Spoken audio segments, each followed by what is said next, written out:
A gente vai começar a ver aqui um pouco mais detalhado sobre cada etapa do sistema de abastecimento de água, começando com a etapa de manancial.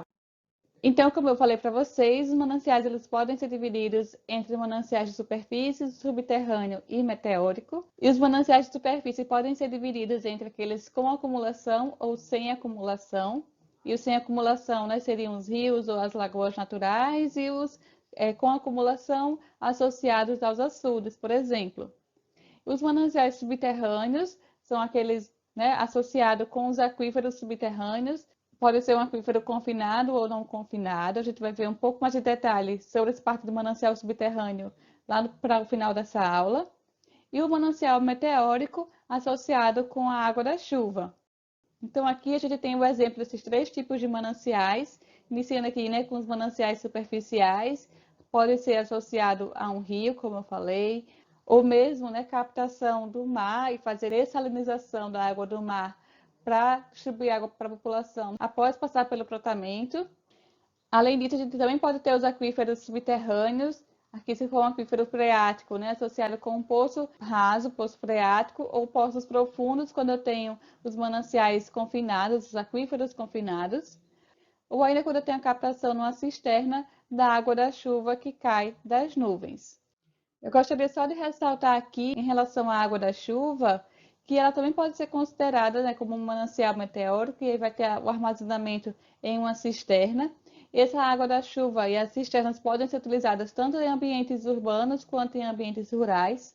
Inclusive, deve ser até mais bem visto pela população o uso das cisternas, por conta, né, eu consigo reduzir, por exemplo, numa zona urbana, a água que escoa superficialmente sobre o solo, uma água originalmente, né, que cai das nuvens com qualidade boa, deve passar pelo processo de tratamento simplificado, com desinfecção ou filtração, e pode ser utilizada para fins menos nobres. Em localidades rurais, a gente pode utilizar as cisternas para a gente ter um manancial a mais, né, de acumulação de água e que a gente consegue fornecer uma maior quantidade de água para um local que já tem uma escassez associada ao clima natural daquela região. Então, eu consigo favorecer com isso, com que a chuva que cai em determinado período do ano, eu consiga acumular numa cisterna e, posteriormente, fazer o uso para os períodos mais secos. Um importante detalhe em relação às cisternas é que eu devo garantir o desvio dos primeiros milímetros de chuva. Então, tanto em ambientes urbanos quanto rurais, eu preciso garantir que haja um desvio das primeiras águas de chuva. Aqui nesse caso, vocês conseguem ver aqui, ó, a gente tem um sistema de desvio de água de chuva e depois desse desvio é que a água é encaminhada à cisterna. A gente já conseguiu remover as impurezas através desse desvio. Conseguimos remover as impurezas da atmosfera, remover, né, sujeira que fica acumulada no telhado ou nas calhas de coleta de água de chuva. E da mesma forma, aqui para um sistema que eu tenha, por exemplo, em ambientes mais urbanizados, geralmente, né, como utilizado, em que a cisterna fica enterrada por questões de espaço também. Porém, a gente tem aqui a coleta da água da chuva do telhado, um desvio aqui para fazer filtração. Depois dessa filtração é que a água é encaminhada para acumular na cisterna. E essa água pode ser bombeada aqui para retornar para uma caixa d'água específica para essa água de chuva e poder ser utilizada posteriormente em pontos de utilização em que não requeram uma água potável. Então, seria o caso de lavagem de roupa ou de utilizar para bacia sanitária. E aí eu consigo economizar na quantidade de água potável que seria utilizada para esse fim. A água potável ela fica, então, destinada para os usos potáveis, né, para fazer asseio das mãos, para consumir diretamente ou para preparo de alimentos. Isso é uma maneira, né, de a gente garantir os usos múltiplos da água também. Partindo então para a etapa de captação, que está muito relacionada, né, com os tipos de manancial que é utilizado, a gente vai ter que algumas condições vão ser necessárias serem atendidas para a gente conseguir conceber um sistema completo de abastecimento de água. Então, que condições são essas? Ter a água em quantidade adequada, em qualidade também adequada, ter uma garantia de economia nas instalações, garantia de funcionamento dessas estruturas de captação e também em relação à localização do ponto de captação de água. O primeiro deles, como eu falei, é em relação à quantidade de água. Em relação, então, primeiro à quantidade de água, é necessário a gente saber se a vazão desse manancial ele tem quantidade suficiente para abastecer os diversos usos ligados a esse manancial. Então, eu vou ter três tipos de situação. Né? Primeiro que eu preciso avaliar é a situação do manancial no período de estiagem, e a gente vai ter que se essa vazão ela for suficiente nesse período de estiagem, então a gente tem uma situação ideal. Pode-se fazer a captação diretamente na correnteza, e se a vazão for suficiente, mas não houver nível suficiente, né, for baixo o nível de armazenamento da água, pode-se utilizar de barragens, de barramentos, para conseguirmos aumentar o nível da água e conseguirmos com isso também fazer a captação adequada da água. No entanto, se a situação aqui de vazão, de quantidade de água é insuficiente na estiagem, mas suficiente na média, então é necessário se fazer barramentos para conseguirmos com isso armazenar, né, acumular a água no período mais chuvoso, no período de estiagem, e conseguir utilizar essa água que foi armazenada no período anterior. Então, o excesso de vazão no período de cheia, né, período mais chuvoso, compensa a falta de vazão no período de estiagem. E por último, se o manancial tem vazão contínua, mas essa vazão é inferior à demanda, né, inferior ao consumo de água, então eu preciso buscar outro manancial para complementar esse que eu encontrei, ou então mesmo buscar outro manancial e excluir esse que tem pouca vazão, dependendo também das configurações gerais do sistema, né, de distância, por exemplo, topografia do terreno, e nesse sentido a gente vai ter uma escolha com base também em outros critérios. Em relação à qualidade da água, para a gente conseguir determinar qual é a melhor estrutura de captação ou como montar a captação no sistema, é necessário dividir se for um rio ou um reservatório. Se for um rio, a captação de água em relação à sua qualidade deve estar instalada a montante de descarga poluidora, ou seja, se eu tenho, por exemplo, uma ET que trata o esgoto e essa ET ela vai lançar o esgoto tratado no rio. Se esse mesmo rio for utilizado para a captação de água de superfície, eu preciso fazer com que essa captação não seja localizada após o lançamento dos despejos, e sim anterior, né, à montante dessa descarga poluidora, porque eu consigo com isso garantir melhor aspectos de qualidade no manancial, já que a gente vai ter aquele certo tempo e distância para o manancial fazer sua autodepuração quando recebe uma carga orgânica, tanto de esgoto tratado quanto, pior ainda, de esgoto bruto. E aí eu preciso, né, colocar e instalar a minha estrutura de captação antes dessa descarga poluidora. E em relação aos reservatórios, a estrutura de captação também deve ser instalada em pontos específicos para eu garantir uma melhor captação com água de maior qualidade. Se eu colocar minha tubulação de captação lá no fundo do reservatório, eu posso ter problemas de captação ali de uma água, né, com menos oxigênio dissolvido ou com mais partículas associadas ao sedimento do reservatório. E se eu colocar muito na superfície, eu também posso captar água com sujeira de folhas, por exemplo, que ficam boiando na superfície do reservatório. E aí, na melhor condição, eu preciso garantir, então, que essa captação, que essa tubulação fique no meio, né, na parte mais central da acumulação de água do reservatório. As condições econômicas, então, das instalações de captação, é um princípio básico da engenharia. A gente deve garantir, né, simplicidade e também menor custo, sempre que possível. Então, esse projeto da captação, então, deve garantir que haja realmente uma captação com menor custo, sem prejudicar a sua funcionalidade. Além disso, a captação de água também deve apresentar garantia no funcionamento, seja através, né, da garantia da velocidade de escoamento das estruturas, ou de estabilidade mesmo da estrutura de captação de água, garantir que haja proteção contra correnteza, contra o desmoronamento e contra obstruções. Essa proteção fica instalada no final da tubulação de captação, e aí eu consigo com isso captar apenas água, e partículas mais grosseiras ficam retidas por essa tela que há na própria válvula do pé e crivo. Com base na localização, a gente deve garantir que a estrutura de captação de água ela fique localizada em que o percurso da adução da captação de água ela seja o menor.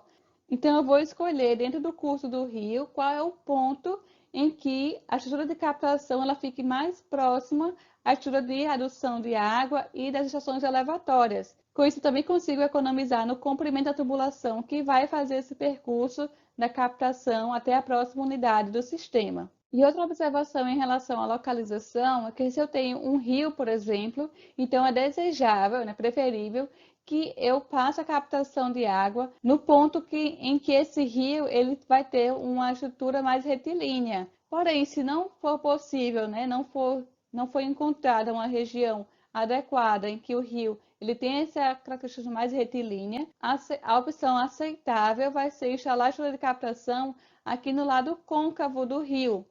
Por quê?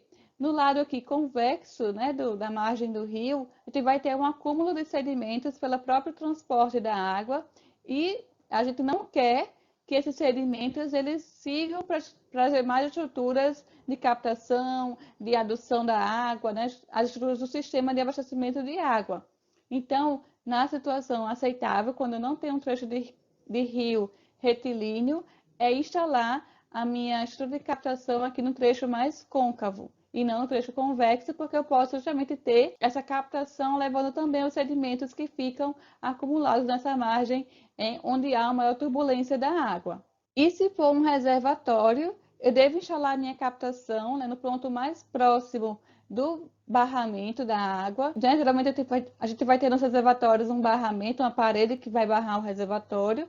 E a estrutura de captação então deve ser localizada bem próximo à estrutura de barramento. Porque a gente vai encontrar nesse barramento a maior lâmina d'água disponível e aí, com isso eu consigo instalar a minha tubulação de captação no meio do manancial, não é? No meio da coluna d'água do manancial. As correntezas também são de menores velocidades, mais próximas ao barramento, há uma menor turbidez e também a gente vai ter umas condições mais favoráveis para a captação por gravidade, que são estruturas, né, geralmente mais elevadas, mais altas do que mais longe desse barramento. Então, a situação mais ideal, no caso do reservatório, é instalar a minha captação de água nesse local. Independente de se for um rio ou um reservatório, as estruturas de captação a gente vai precisar de colocar alguns dispositivos. E que dispositivos são esses? O primeiro dele é a tomada de água, que está presente em todo tipo de captação. A gente também pode ter uma barragem de nível de soleira, dependendo do manancial, né? Casos em que a lâmina d'água, caso a coluna d'água, a altura dela não é suficiente, então a gente pode utilizar essa barragem de nível para aumentar o nível, aumentar a coluna d'água e aí com isso fazer a captação com estruturas mais adequadas. Eu posso ter também, né, reservatório de regularização de vazão, para a gente ter uma vazão adequada para garantir a quantidade de água necessária. Além disso, posso ter grades e telas como um dispositivo de captação e desarenador para evitar o transporte intenso de sólidos às demais estruturas de captação de água. Iniciando aqui com uma tomada de água que está presente em todo tipo de captação, ela tem a função de conduzir a água do manancial até as demais partes dos dispositivos de captação. Então, a tomada d'água vai ser a tubulação que realmente conduz a água do manancial até, por exemplo, as bombas, né, que vão fazer a adução da água bruta. Elas se classificam em relação ao seu grau de complexidade, que vai desde a tubulação de tomada, passa pela caixa de tomada, canal de derivação, poço de derivação, tomada de água com estrutura em balanço, captação flutuante e a torre de tomada como sendo a estrutura mais complexa de tomada de água. Mas a gente também pode ter, como eu falei para vocês, né, barragens de nível. E a barragem de nível, então, vai ser um muro construído, geralmente uma altura de 1 a 2 metros, não é tão alto, construído perpendicularmente ao curso d'água superficial, que é para barrar o curso d'água, e com isso eu conseguir aumentar o nível. Então, se há um barramento, a água vai ficar acumulada nesse barramento, e com a medida que vai chegando mais vazão até esse barramento, o nível de água ele vai subindo, até chegar o momento em que vai, né, transpor essa barragem de nível, né, vai verter, mas esse barramento aqui é para fazer com que a lâmina de água seja suficiente para conseguirmos instalar a tubulação de captação de água em que há uma melhor qualidade da água em relação à altura da coluna d'água. O reservatório de regularização de vazão também é outro dispositivo que pode ser utilizado. Ele vai ser como uma estrutura de complementação das demandas em estações secas. Então, a gente vai ter uma reserva no período úmido para que no período mais seco, menos chuvoso, ele consiga utilizar a vazão acumulada, a água acumulada desse manancial, esse reservatório, e conseguir com isso fazer a captação de água posteriormente.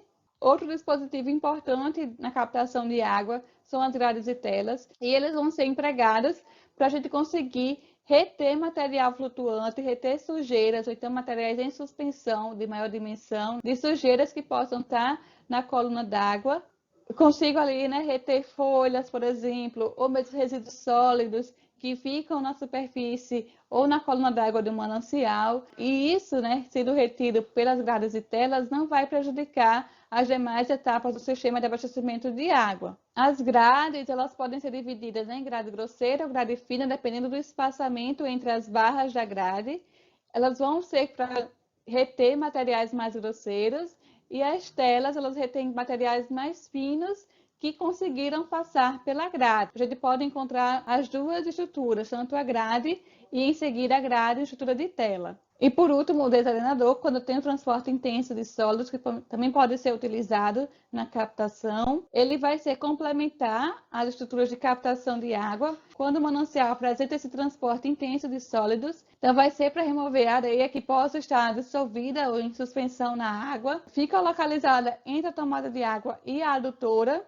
Geralmente a gente vai ter duas unidades, sendo uma delas de reserva. E diferente das grades e telas, ele não é um dispositivo obrigatório de aparecer na captação. Geralmente é utilizado o desalinador nas ETAs, as estruturas de tratamento da água. Com relação à água subterrânea, a gente vai ter estruturas de captação diferente das estruturas de captação de água superficial. Então, só relembrando, a água subterrânea está presente nas camadas do subsolo, ocupa os espaços vazios do solo, até que a gente tenha uma situação de zona saturada de água. Então, aqui nessa imagem, a gente consegue ver que na parte mais próxima à superfície do solo, há um maior espaço de vazios, a água não ocupa todos os poros, e já na camada saturada mais profunda, a água passa a ocupar todos os vazios do solo, constituindo então essa camada saturada de água subterrânea. E é nessa camada saturada que a gente faz a captação de água.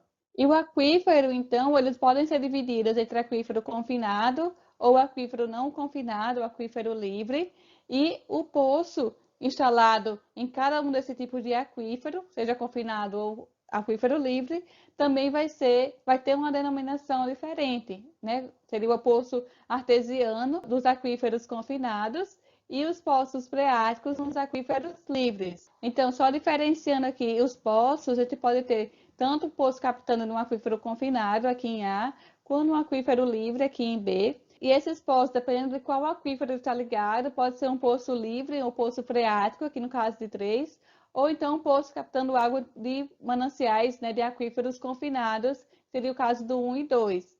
No caso dos poços jorrantes, aqui em 2, a gente tem que a pressão da água faz com que a água ela jorre para a superfície e não necessite necessariamente de uma bomba para captação de água.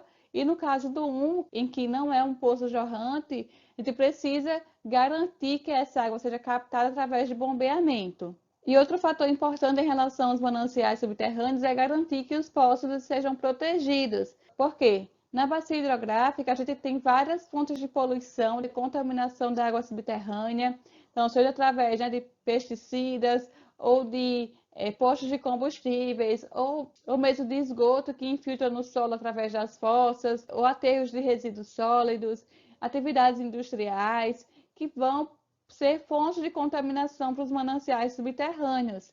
Então, é necessário garantir que esses poços sejam instalados em locais distantes dessas fontes de contaminação aqui do uso e ocupação do solo da bacia, e que na própria estrutura de captação do poço, ele também seja construído com a proteção sanitária adequada para que não haja contaminação externa. E principalmente para os aquíferos livres e que há esse contato maior com a superfície do solo, é ainda mais imperativo que haja essa proteção da captação da água subterrânea para o caso dos poços de aquífero livre. E nos poços confinados, naturalmente já tem uma proteção maior pela própria camada impermeável que separa a superfície do solo do aquífero confinado. Mesmo assim, é necessário também garantir proteção desse manancial subterrâneo em relação ao controle do uso e ocupação do solo da bacia hidrográfica.